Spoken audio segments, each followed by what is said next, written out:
आपो हिष्ठामयो भुवस्तान ऊर्जे दधातना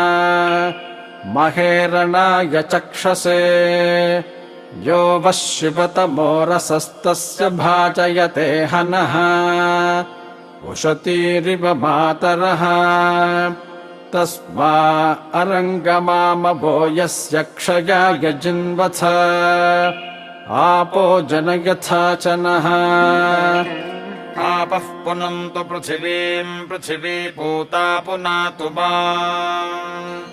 पुनन्तु ब्रह्मणस्पतिर्ब्रह्म पूता पुनातु माम् यदुच्छिष्टमभोज्यम् यद्वा दुश्चरितम् मम सर्वम् पुनन्तु मामापो सताम् च प्रतिग्रहग् स्वाहा अग्निष्टमामन्